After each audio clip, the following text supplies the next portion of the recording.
할렐루야.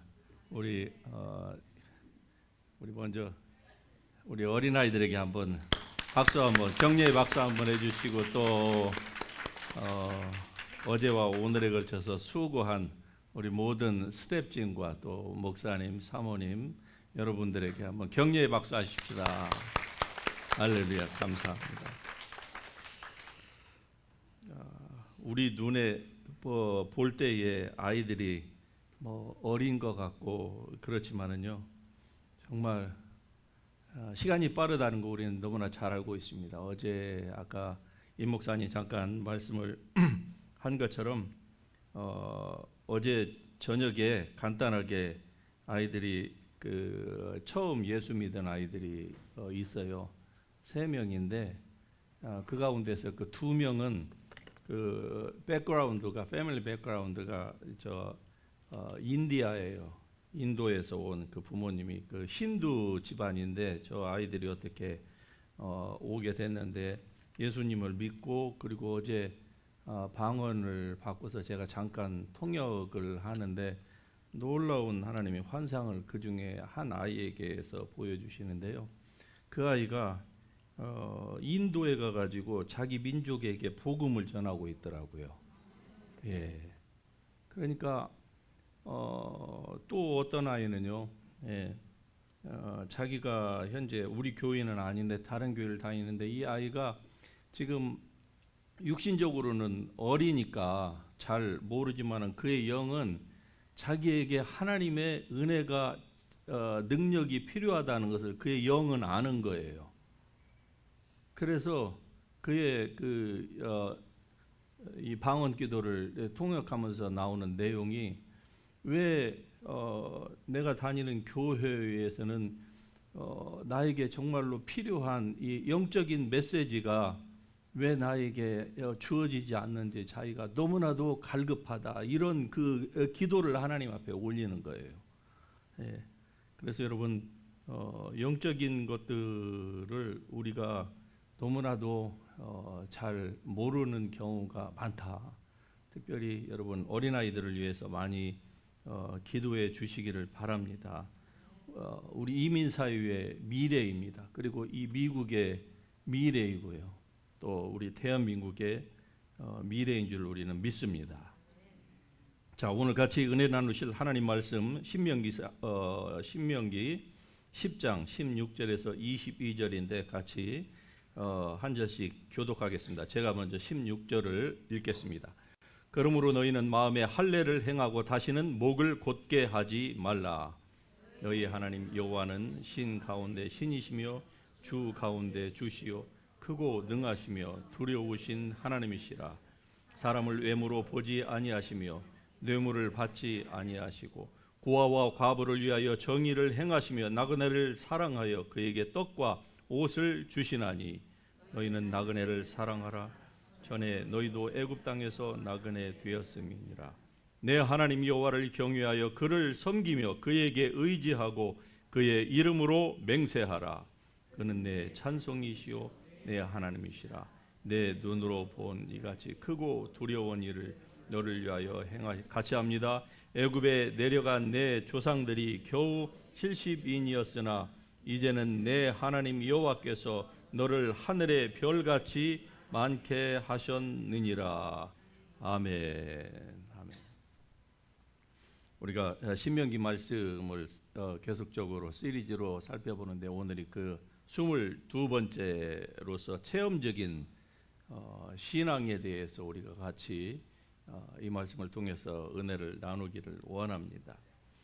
여러분 우리가 기독교를 얘기할 때에 크게 2가지의 견해가 있습니다.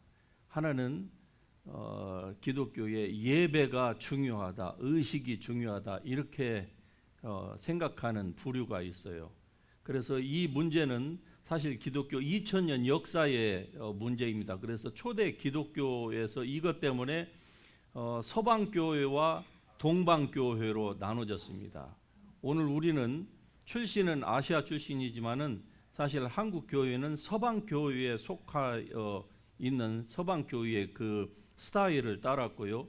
동방교회가 있습니다. 그 대표적인 게 이제 동방정교회죠. 그리스 정교회, 또 저 러시아 정교회, 뭐 앵글리칸 처치 이런 쪽에 다 동방 정교회에 속하는데 예배가 의식이 중요하다 이렇게 생각하는 한 부류가 있는가 하면은 또한 이 분파는 서방 이 기독교를 얘기하는 겁니다. 하나님과의 관계가 중요하다 이렇게 한 거예요. 생각하는 거예요. 그래서 이게 동방과 서방 교회가 나누어진 중요한 그 이슈가 됐었는데 결국 이 서방 교회의 주장이 맞았습니다. 왜냐하면은 동방 교회 예식을 중요하는 그 교회의 전통이 지금도 동방 정교회에 가면은 그대로 남아 있습니다. 서방 정교회에서는 지금 뭐 다 오픈 예배다, 뭐 컨템포러리 워십 뭐 이래서 옛날에 프로토타입 그 원형은 서방 교회에서는 거의 찾아보기가 힘들어요. 동방 교회에 가면은 그런 원형들이라고 생각되어지는 것들이 지금도 많이 남아 있습니다. 그런데 문제는 무엇인가 하니 동방 정교회는 다 타락했습니다. 그래도 이 서방 교회, 즉 우리가 속해 있는 이 교회가 물론 유럽 교회가 뭐 지금 다 갈대로 가버렸고 그리고 미국 교회도 지금 그 전철을 밟고 있지만 그러나 결국 여러분 아무리 뭐 유럽 교회가 어떻게 됐고 그렇다 할지라도 하나님과의 관계, 즉 하나님과의 그 펠로우십, 그 릴레이션십을 교회가 중요하게 생각하는 한 여러분 어느 한 지역적으로 보면은 교회가 후퇴한 것 같고 또 쇠퇴하는 것 같지만은 그러나 전체적으로 보면은요 기독교인의 숫자는요 초대 교회로부터 시작해가지고 지금 계속적으로 증가하고 있다고 하는 사실입니다. 할렐루야. 여기에 우리의 한국 교회, 미국 교회가 절대로 예외가 되어서는 안 될 줄로 믿습니다. 기독교는 예식이 아니에요. 물론 예식이 중요하기는 합니다. 예배의 형식이 중요하죠. 여러분이 뭐 전통적인 예배에 익숙했던 분들은 우리 교회에 처음에 오시면은 왜 교회에 뭐 장로님들의 대표 기도도 없고 등등 이런 말씀을 하세요. 왜 주기도문도 안 하고 뭐 사도신경도 안 하고 이런 얘기를 하시는데 그런데 하나님 앞에 드리는 예배는 일정한 형식이라는 것이 없습니다. 사실은 이런 측면에서 봤을 때에 예배 진정한 기독교의 핵심 가치는 하나님과의 관계입니다. 물론 예배의 형식을 무시하자 뭐 이런 주장만은 아니에요. 분명히 우리도 예배를 드리거든요. 그러나 가장 중요한 것은 하나님과의 관계성이 없이 예배의 형식만 거창하면 어떻게 될까요? 제가 집회를 하면서 서유럽도 가보고 동구 유럽, 특별히 그 러시아 그쪽 지역을 몇 번 가서 현지 교인들을 대상으로 목회자들을 대상으로 집회를 하면서 보니까 러시아 정교회가 얼마나 타락했는가 하니 거기에 그 사제들의 반절이 공식적으로 반절이에요. 반절이 다 알코올 중독이나 아니면은 그 뭐 S 중독 이런 그 중독에 다 사로잡혀서 제대로 그러니 어떻겠습니까? 교인들은요 말할 것도 없지요. 온갖 교회에 마치 캐톨릭처럼 그냥 온갖 우상들이 그냥 다 점거하고 있는 거예요. 그러면서 예식만 중요하게 생각. 예배의 예식. 그들의 예식을 보면은 참 종교적인 그 관점에서 보면은 굉장히 거룩하다 생각될 만큼 그렇습니다. 사제가 속으로는 알코올 중독해가지고 제대로 몸도 가누지 못하면서 거룩한 그 금관과 같은 관을 쓰고 그 다음에 규호를 들고 길게 끌리는 그 하얀 세마포 같은 이런 가운을 입고 걸어가는 그 모습을 보세요. 종교적인 것들을 추구하는 사람들의 입장에서 보면은 기가 막힙니다. 정말 예배는 저래야 되는구나. 더 좋은 것을 여러분이 보기를 원하신다고 하면은 프랑스에 가서 노틀담의 그 사원에 가서 한번 보십시오. 수백 명, 수천 명의 관광객들이 매일같이 그 예배를 보기 위하여서 이 인산인해를 이루고 있습니다. 대단하죠. 그러나 그 속은요 다 썩은 거예요. 다 썩었어요. 메시지는요, 무슨 거기에 기독교 메시지가 어디가 있습니까? 그 신부들, 교황들 보면은 뭐 하나님, 예수님 뭐 찾고 성분 말이야 찾지만은 그게 성경에서 말하는 하나님, 예수님, 성분 말 그거인 줄 아십니까? 절대로 아니올시다입니다. 그래서 기독교는 바로 하나님과의 관계입니다. 하나님과의 관계예요. 이 관계 가운데에서 무엇이 필요하느냐? 반드시 체험적인 신앙이 필요합니다. 여러분, 이 체험적인 신앙을 한 번도 아직 가져보지 못하신 분들은 사모할 수 있기를 주의 이름으로 축복합니다. 이미 경험하신 분들은 또 다른 체험을 하나님 앞에 구할 수 있기를 주의 이름으로 축복합니다. 체험적인 신앙을 구하라고 해서 우리가 뭐 다 신비적인 뭐가 되어야 된다 그런 말은 아닙니다. 모든 사람이 뭐 다 은사자가 되어야 된다 그런 말도 아니에요. 그러나 체험적인 신앙이 있는 것과 없는 것과의 차이는 천양지판 차이가 난다고 하는 것은 분명해요. 그것은 저 한 사람의 개인만 보더라도 그렇습니다. 제가 만일에 이런 체험적인 신앙이 없었다, 성령 체험이 없었다, 성령 세례를 받지 못했다고 하면 어떻게 됐을까요? 아마 저는 지금 이 세상 사람이 아니었을 것입니다. 아마 한 10년 전에 저는 아마 죽었을 거예요. 병 때문에. 그런데 체험적인 신앙이 저를 살린 거예요. 이게 이만큼 중요하다 이 말입니다. 물론 체험적인 신앙이 전혀 없어도 구원 받을 수 있고 또 하나님의 자녀로서 천국 갈 수 있죠. 그러나 중요한 것은 체험적인 신앙이 있는 사람과 일반적으로 봤을 때 없는 사람과는 어떤 차이가 나느냐? 딱 한 사람을 지정해서 얘기를 하자고 하면은 사도 바울입니다. 사도 바울에게 있어서 다메섹 도상에서의 예수님과의 그 조우가 그 만남이 없었다라고 하면은 사도 바울이 과연 오늘 신약 성경의 반절 가량을 기록하고 온 이 만국 교회에서 설교를 할 적마다 사도 바울을 얘기하고 그를 본받고 그런 얘기가 메시지가 나올 수 있었겠습니까? 그러므로 체험적인 신앙이라는 것은 정말로 그리스도인의 삶에 있어서 중요하다 하는 것은 아무리 강조를 해도 지나치지 않을 줄로 믿습니다. 자, 16절에 보면은요, 너희는 마음에 할례를 행하고 다시는 목을 곧게 하지 말라 이렇게 말씀합니다. 목을 곧게 하지 말라, 즉 교만을 떨지 말라 이 말입니다. 이 말은 모세가 이 성령으로 말미암아서 이스라엘 백성들의 바로 그러한 일들이 그들 앞에 펼쳐질 것이라는 것을 그가 영으로 알았기 때문에 그들의 그 완악함을 경고한 것입니다. 그리고 마음의 할례를 행하라 이렇게 말씀을 해요. 마음의 할례를 행하라.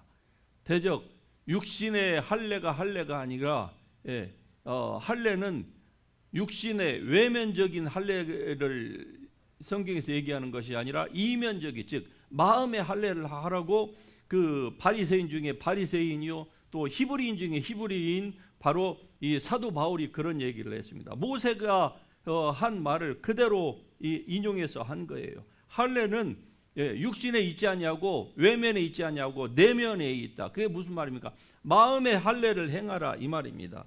마음의 할례를 행하지 못하면 어떤 일들이 일어나느냐? 하나님을 섬기기는 하되 결국 무슨 일이 일어나느냐? 그냥 종교인으로, 제가 아까 말씀드린 구태여 뭐 동방 종교인이 아닌다 할지라도, 기독교인이 아니라 할지라도 다 그렇게 변해요. 오늘날 동방 교회 가운데에도 당연히 구원은 있겠죠. 구원이 있습니다. 예, 캐톨릭보다는 덜 타락했으니까. 캐톨릭에도 구원이 전혀 없는 건 아니죠. 예. 글쎄요. 캐톨릭의 어떤 사람들은 10%의 사람은 구원이 있다 그러는데 10%도 훨씬 저는 못 된다고 생각을 합니다. 동방 정교는 좀 더 낫겠죠. 그러나 대부분이 타락한 이유는 무엇입니까? 바로 그들이 마음의 할례라고 하는 이러한 컨셉이 교회 안에서 사라졌기 때문에 그래요.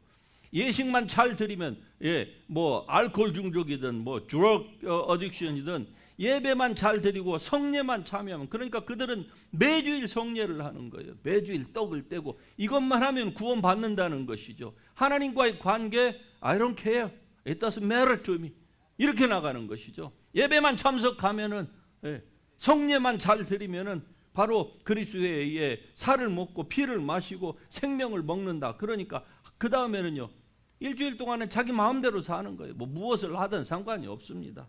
보세요. 푸틴도 그 뭐 하면서도 이거 하잖아요.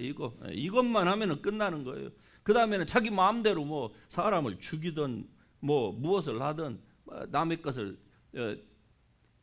빼앗든 상관이 없습니다. 왜? 그 자체가 자기네들을 보호한다고 생각을 하니까 하나님과의 관계는 뒷전입니다. 아예 그런 컨셉 자체가 없는 거예요. 그런 생각들이 올라올 때는요, 그거 그냥 봉하는 것이죠. You shut up. 그러니까 그들의 마음은요, 점점 더 화인 맞은 그런 저주의 심령으로 바뀌어지는 것이죠. 왜 하나님과의 관계가 중요합니까? 그것은 바로 우리가 이 땅에서 사는 것이 우리 스스로 혼자만 사는 것이 아니라 하나님이 우리의 삶을 다 세세하게 간섭하지는 않습니다. 우리를 바더하지는 않아요. 왜? 하나님은 우리에게 자유를 주셨기 때문에 그렇습니다. 그러므로 여러분, 이 자유를 만끽할 수 있길 주의 이름으로 축복합니다. 그러나 하나님이 주신 이 자유를 죄를 짓는 데에 만끽하는 것이 아니라 하나님을 자유롭게 섬기는 데에 여러분이 이 자유를 활용할 수 있길 주의 이름으로 축복합니다. 왜 마음의 할례가 중요하냐?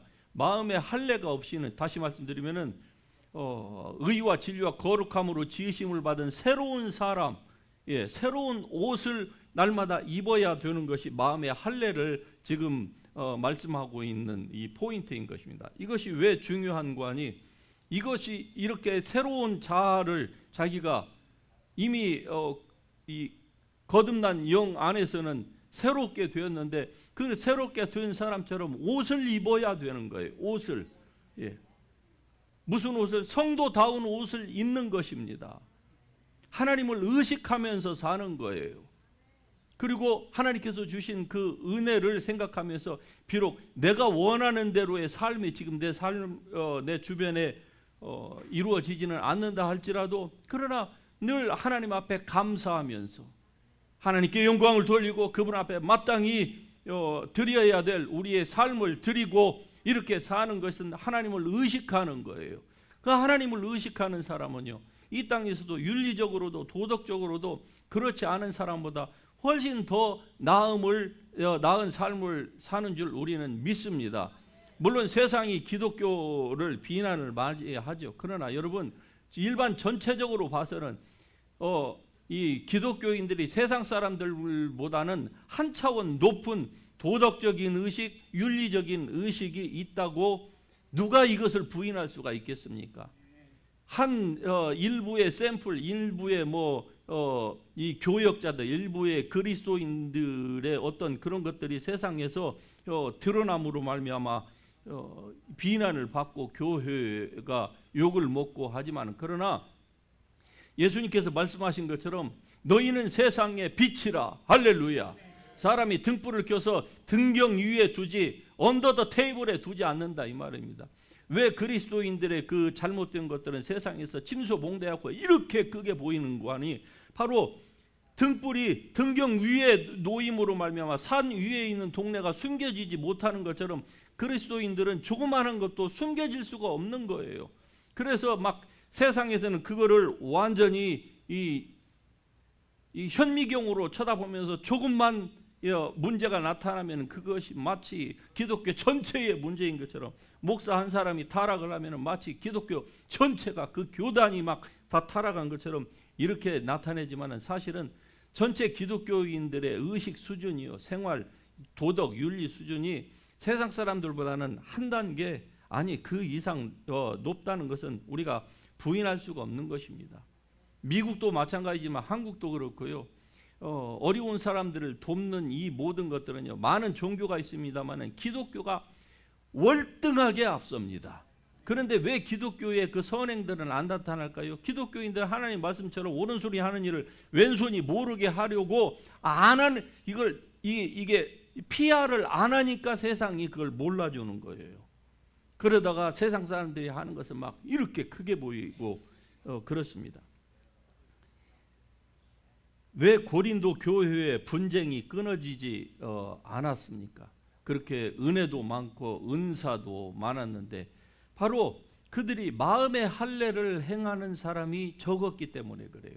능력받은 사람도 많고, 그렇죠? 예. 정말로 이 초대 교회 가운데에서 가장 성령의 이 은사가 풍부했던 교회였는데 문제가 또 가장 많은 교회였어요. 왜 그랬을까요? 바로 이 마음의 할례를 행하는 일을 게을리했기 때문에 그렇습니다. 그래서 사도 바울은 너희는 이 세대를 본받지 말고 마음을 새롭게 함으로, 할렐루야, 여러분의 마음의 할례를, 즉 새롭게 하는 일을 게을리하지 말기를 주의 이름으로 축복합니다. 마음의 할례를 행하는 일을 게을리하면 어떻게 되느냐? 어떤 사람은요, 하나님과의 관계는 좋아요. 그러는데 사람과의 관계가 안 좋은 사람이 있어요. 왜 그럴까요? 마음의 할례 행하는 것을, 마음을 새롭게 하는 것을 등한히 하기 때문에 그래요. 또 어떤 사람은 그 반대의 현상이 있을 수가 있습니다. 한마디로 성장이 안 되는 거예요. 왜 그럴까요? 자기의 마음을 새롭게 하는 일을 게을리해서 그래요. 그래서 에스겔서 18장에서는 너희는 너희가 범한 모든 죄악을 버리고 마음과 영을 새롭게 할지어다. 이스라엘 족속아, 너희가 어찌하여 죽고자 하느냐, 이렇게 말씀을 하고 있는 거 아닙니까? 오직 이면적 유대인이 유대인이며 할례는 마음에 할지니 영에 있고 율법 조문에 있지 아니한 것이라. 그 칭찬이 사람에게서가 아니요 다만 하나님에게서니라. 이 무슨 말씀입니까? 사람에게서가 아니고 칭찬이 하나님에게서니라. 종교인들은 늘 사람을 의식합니다. 늘 외적인 것을. 그래서 동방 종교회가 예배 의식이 굉장히 발달했고 그 전통이 유지되었다고 하죠. 그런데 그들이 의식하지 못하는 게 있어요. 하나님을 의식을 못한 거예요. 물론 처음에는 의식을 했겠죠. 그런데 그게 몇 대만 지나가 보세요. 어떻습니까? 오늘 한국 교회가 7, 80년대에 그렇게 뜨거웠던 지금 지금 한 세대, 40년이 한 세대이니까 40년이 지난 지금에서는요, 겉모습은 아주 거창합니다. 그런데 속은요, 완전히 이 텅 빈 강정처럼, 빈 깡통처럼 지금 그렇게 되어 가고 있다고 하는 것을 어느 누구도 지금 부인할 수 없는 그런 심각한 지경에 빠져 있습니다. 칭찬은 하나님에게서부터 우리가 받아야만 하는 줄 믿습니다. 사람이 아니에요. 그러니까 하나님은 겉모습이 아니라 속 중심을 보신다. 같이 한번 하십시다. 속 중심을 보시는 하나님. 예, 하나님은 우리의 속 중심을 보시는 하나님이십니다. 즉 하나님은 외모로 사람을 보지 아니하신다. 그게 17절에 나오잖아요. 너희 하나님 여호와는 신 가운데 신이시며 주 가운데 주시요 크고 능하시며 두려우신 하나님이라. 사람을 무엇으로 보지 아니하시며 외모로 보지 아니하시며 또 뇌물을 받지 아니하신다. 예, 하나님에 대해서 하나님의 뇌물을 받지 아니하신다. 이 표현은 굉장히 참 재밌는 표현입니다. 하나님이 뭐 보여야 하나님께 뇌물을 드리죠. 그런데 뇌물이라는 것이 세상에서는 아주 힘이 많습니다.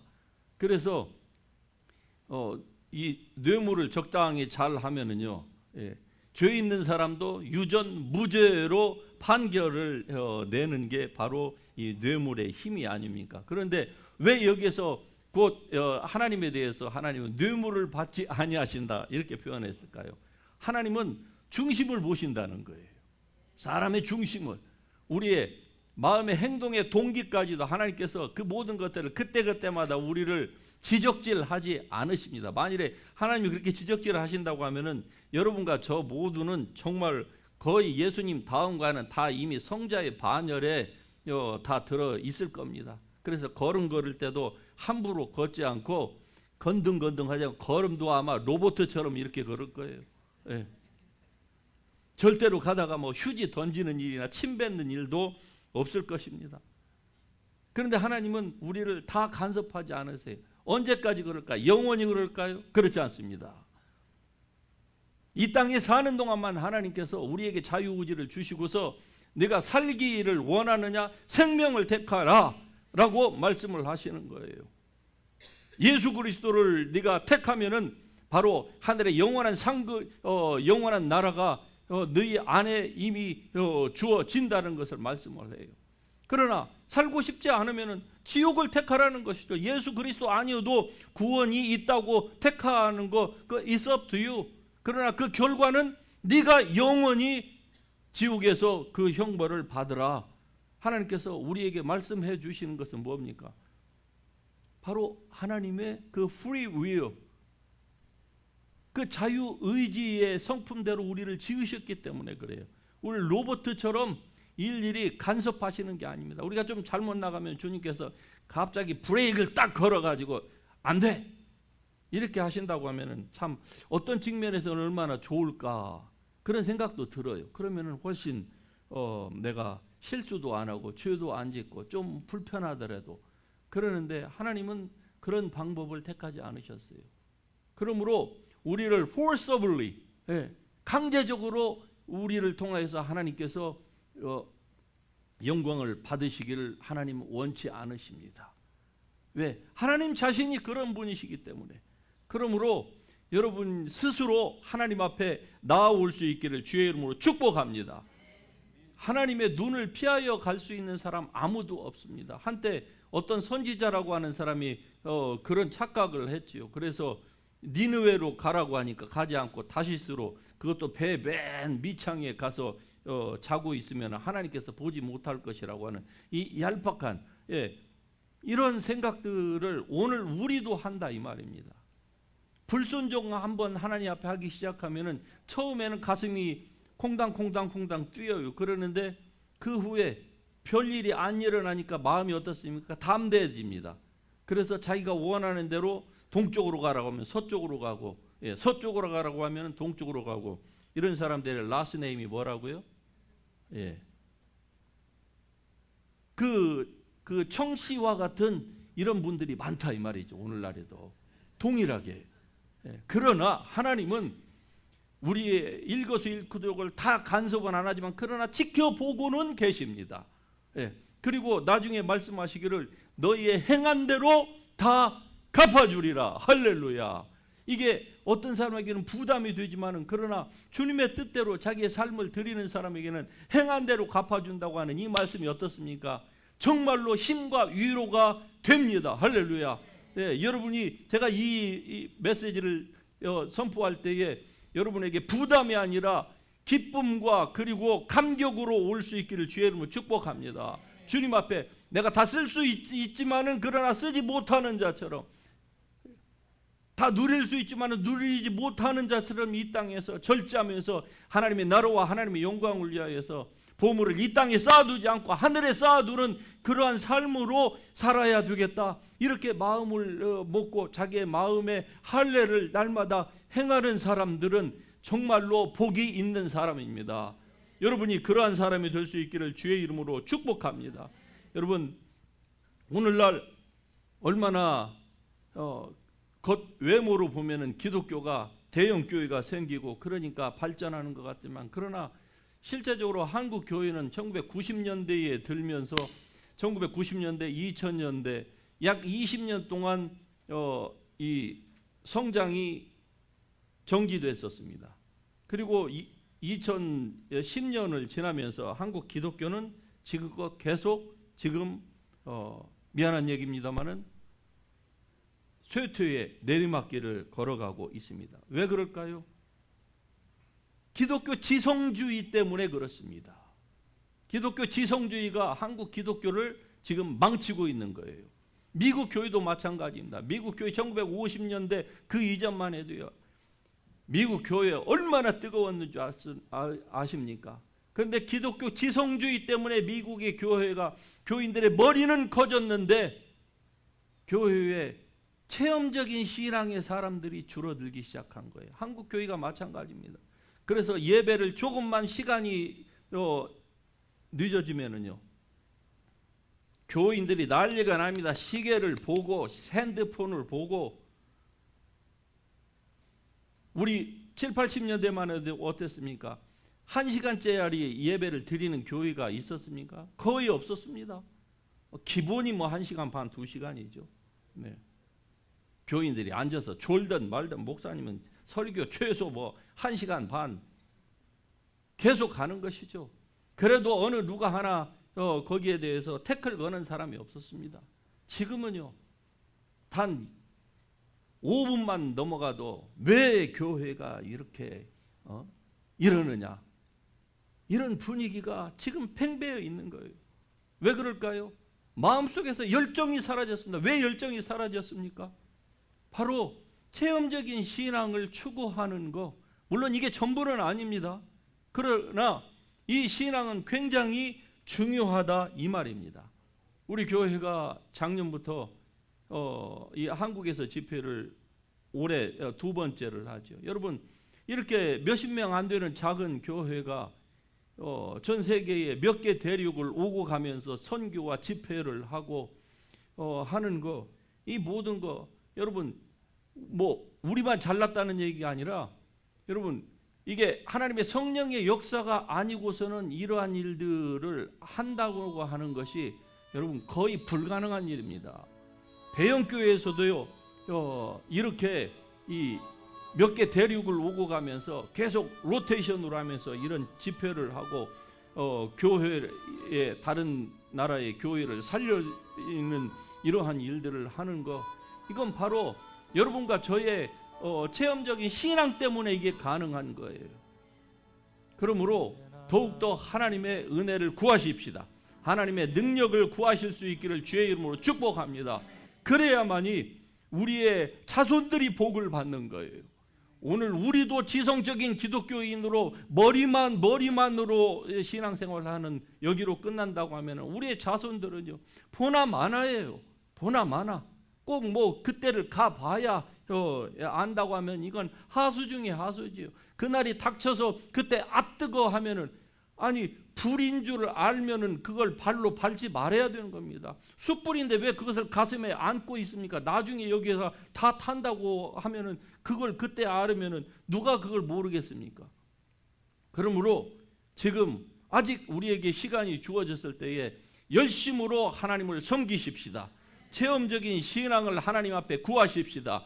하나님의 성령의 불이 여러분의 심령 가운데서 꺼지지 않도록 불철주야로 기도하고 노력하고 일하고, 한 손에는 일하고 한 손에는 성경 붙들고 여러분의 무릎은 꿇고 그렇게 주님 앞에서 살아가십시다. 하나님께서 여러분과 함께 하십니다. 그리고 여러분에게 은혜를 베풀어 주실 것입니다. 할렐루야. 이런 은혜가 여러분의 삶 가운데에 충만하기를 주의 이름으로 축복합니다. 우리 다 같이 일어나셔서 찬양하십시다.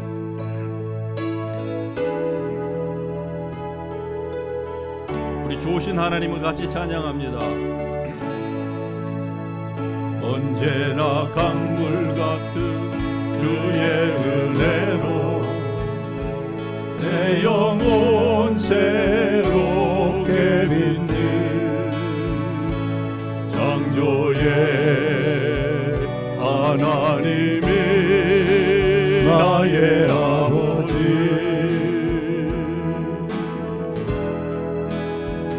지치고 상한 마음 싸매주시고 품 안에 안아주시는 위로의 하나님 나의 아버지,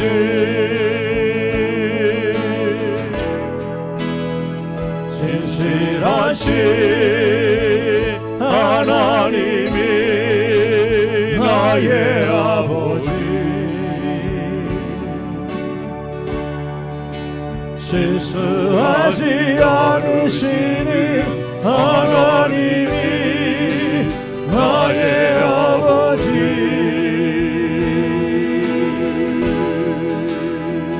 복 주시고 지키시며 은혜와 평강을 베푸시는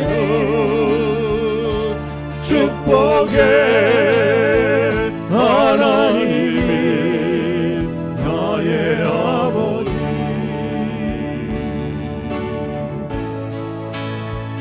독생자 예수님을 이 땅에 보내 내 죄를 대속해 하신 의로의 하나님이 나의 아버지 절망의 순간마다 함께 하십니다. 절망의 순간마다 찾아오셔서 능력에서 위로 일하시 기적의 하나님이 나의 아버지 여러분 두 손 들고 기도를 갑니다.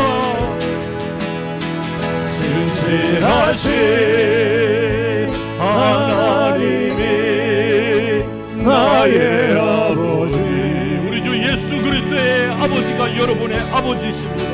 실수하지 않으시니 하나님이 나의 아버지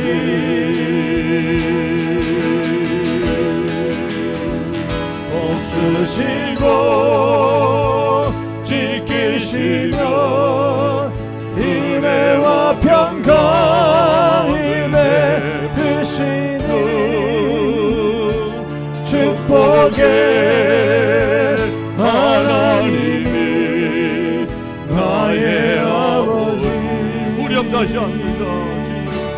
진실하신 하나님이 나의 아버지 실수하지 않으시니 하나님이 나의 아버지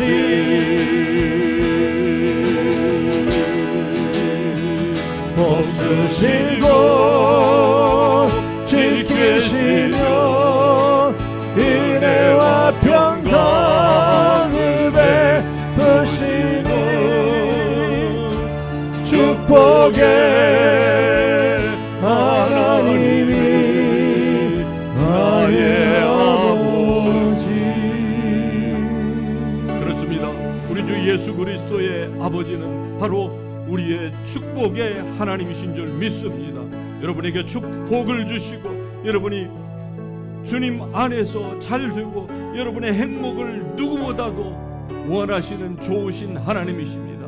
그러나 우리에게 한 가지 필요한 것이 있습니다. 그것은 우리가 그 주님의 축복을 받기 원한다고 하면 우리의 마음의 할례를 즉 우리의 마음을 새롭게 해야만 합니다. 이 일은 우리가 날마다 해야만 하는 성도의 마땅한 바입니다.